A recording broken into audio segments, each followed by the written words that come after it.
La ta'taqid, jangan engkau mengiktikadkan, jangan engkau menganggap anna du'a sababun fi tahsili matlubik minallahi ta'ala, bahwa doa itu sebab pada menghasilkan tuntutan engkau dari Allah Subhanahu wa ta'ala. Jangan mengiktikadkan, jangan menganggap bahwa doa itu sebab untuk menghasilkan tuntutan kepada Allah.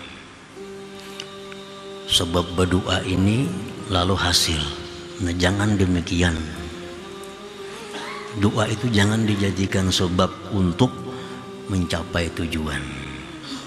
Nah, sebab berdoa aku akhirnya diberi Allah juga. Nah, itu salah anggap. Jangan dianggap doa itu menjadi sebab untuk menghasilkan tuntutan kepada Allah. Fala tafhamu sirra bi amrillahi ta'ala ibadahu bitalabi wa du'a, maka engkau tidak paham kalau menganggap doa itu sebagai sebab untuk tercapainya yang diminta kepada Allah, maka engkau tidak paham akan rahasia pada perintah Allah Ta'ala akan hambanya dengan tuntutan dan doa itu. Itu Allah menyuruh kita berdoa, Allah nyuruh kita minta. Itu ada rahasianya. Nah, kalau kita paham, mengerti rahasianya kenapa Allah itu menyuruh kita berdoa, niscaya kita kadang menganggap bahwa doa itu suatu sebab untuk hasilnya yang dicapai, hasilnya yang diminta kepada Allah Subhanahu wa ta'ala. Artinya jangan sampai kita beranggapan sebab aku berdoa hari-hari akhirnya berhasil. Sebab aku berdoa tiap malam, tengah malam, akhirnya hutangku lunas. Jangan menganggap doa itu menjadi sebab.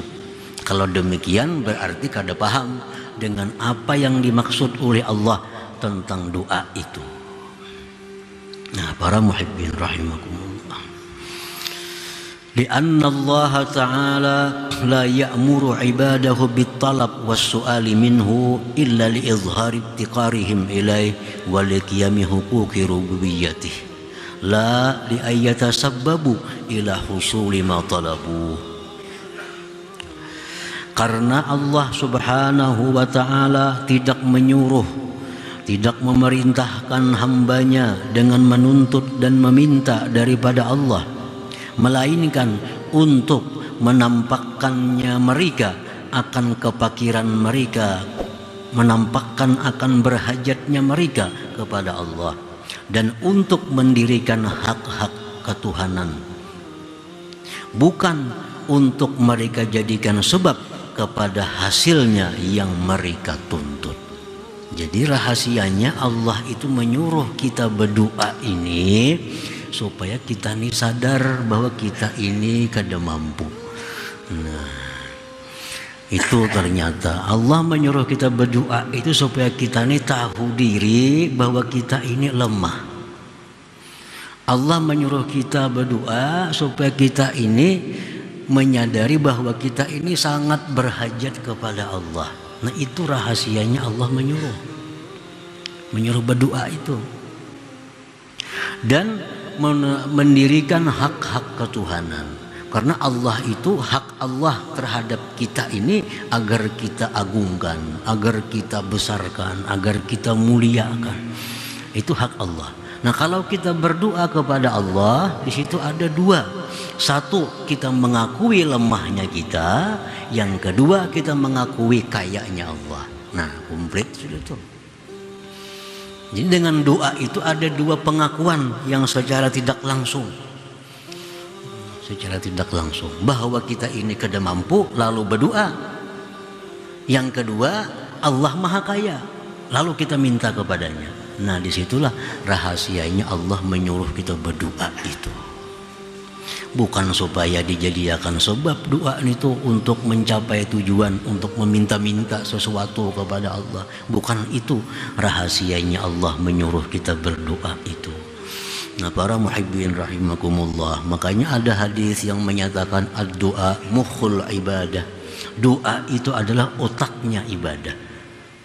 Ibadah kan banyak, ada sembahyang, ada baca Quran, ada zikir. Tapi kalau doa itu mukhul ibadah. Doa itu otaknya ibadah, intinya ibadah. Karena dengan doa itu kita mengakui dua hal tadi. Satu, kita lemah, kita hina, kita tidak berdaya. Yang kedua, kita mengakui Allah Maha Kuat, Maha Kaya dan segala-galanya. Nah, itu rahasianya doa.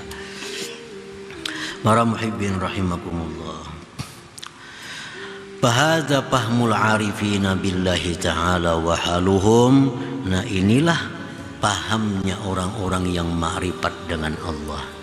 Dan demikianlah keadaan mereka itu. Orang yang ma'rifat itu berdoanya kada memandang kabul kadanya. Kada memandang kabul ka doa aku kada ka. Kada itu yang mereka pandang. Yang mereka pandang bahwa dengan berdoa itu mereka adalah sudah mengagungkan Allah dan mengakui kehinaan dirinya. Fal arifu billah la yanqati'u su'aluhu ila Allah ta'ala wa in a'tahu matlubah. Orang yang ma'rifat dengan Allah itu tidak putus permintaannya kepada Allah sekalipun Allah berikan yang dituntutnya. Walaupun Allah sudah memberikan apa yang mereka doa itu, tetap mereka minta. Misalnya mereka minta, Allahumma inni as'aluka as-sihhata wal afiyah. Ya Allah, aku minta kepada Engkau sihat dan afiat. Diberi Tuhan sihat dan afiat. Kalau mereka ampih minta itu kada, tetap mereka minta. Tetap mereka minta, walaupun sudah sihat, walaupun sudah gagah, sudah kuat, tetap mereka minta, Allahumma inni as'aluka as-sihhata wal afiyah. Kada mau istirahat, kada mau berhenti.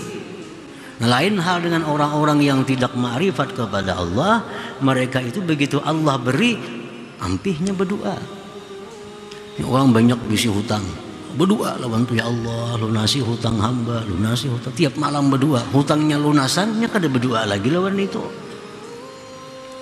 Karenanya menganggap doa itu sebab, sebab untuk diberi oleh Allah.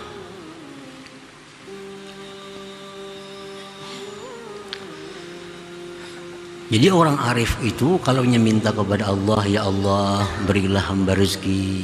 Nah, ini bukan pemberian rezeki itu yang ditujunya.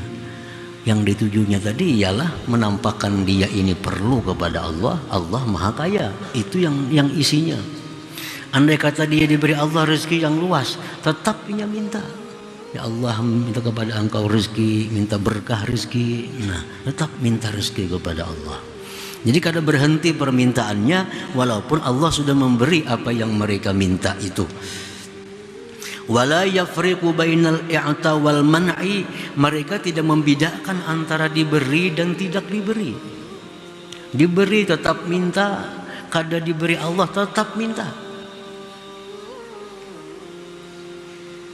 Li'anna qasdahum bid-du'a izharul ubudiyah wa qiyamu haqqir rububiyah. Karena tujuannya berdoa orang arif itu menampakkan kehambaannya dan mendirikan hak ketuhanan. Jadi bukan hasil yang dituju itu.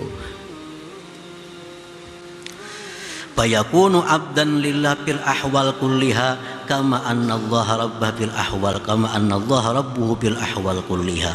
Maka jadilah orang arif itu hamba Allah pada seluruh keadaan sebagaimana Allah itu Tuhannya pada seluruh keadaan.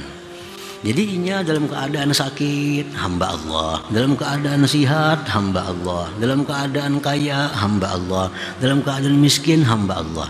Dan Allah itu waktu inya kaya Allah Tuhannya, waktu inya miskin Allah juga Tuhannya. Jadi lain lawan orang yang bukan arif, orang yang bukan ma'rifat itu. Kadang-kadang orang yang yang belum ada ma'rifat itu, mereka bertuhan Allah hanya waktu sengsara. Waktu sengsara Tuhannya Allah. Waktu inya lapang bahagia, Tuhannya kada Allah lagi. Dan buktinya mereka kada berdoa lagi kepada Allah kalau sudah dapat apa yang mereka minta. Nah, para muhibbin rahimakumullah. Jadi faidatud du'a indal arifin, faidahnya doa itu menurut orang-orang arifin kismani, ada dua macam. Al awwalu, yang pertama, imtisalu amrillahi ta'ala bid-du'a, menjunjung perintah Allah dengan doa.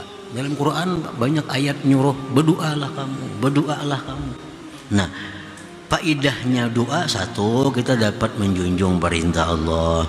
Wasani, yang kedua, tazyinul jawarihil zahira bil ibadah, memperhiasi anggota zahir dengan ibadah. Lianna doa, karena doa itu minal ibadah, daripada ibadah. Nah, para muhibbin rahimakumullah. Jadi rahasia doa yang tadi sudah, untuk mengakui bahwa lemah dan mengakui Allah itu maha kuat. Itu rahasia doa. Kalau faidah doa, satu, menjunjung perintah Allah. Yang kedua, memperhiasi anggota tubuh yang zahir dengan ibadah. Kan doa itu zikir Allahumma, kan tuh ibadah tuh Allahumma. Kita mengangkat tangan tuh sunat juga, ibadah juga. Jadi dengan doa kita hiasi tubuh kita dengan ibadah dan kita junjung perintah Allah. Jadi kada ada urusan nang kabul kada kabul itu, mereka kada mengharapkan itu, kada mengkasat itu kada. Nah, para muhibbin rahimakumullah. Jadi kada mau bosan berdoa. Sudah bertahun-tahun mendoakan kada baik juga ampiha. Nah, karenanya menganggap doa itu sebab, banyak kita yang berprinsip beriktikad macam itu. Ada yang berdoa kada pina kabul, ganti pulang doa. Ya sama aja juga doa itu Tuhan.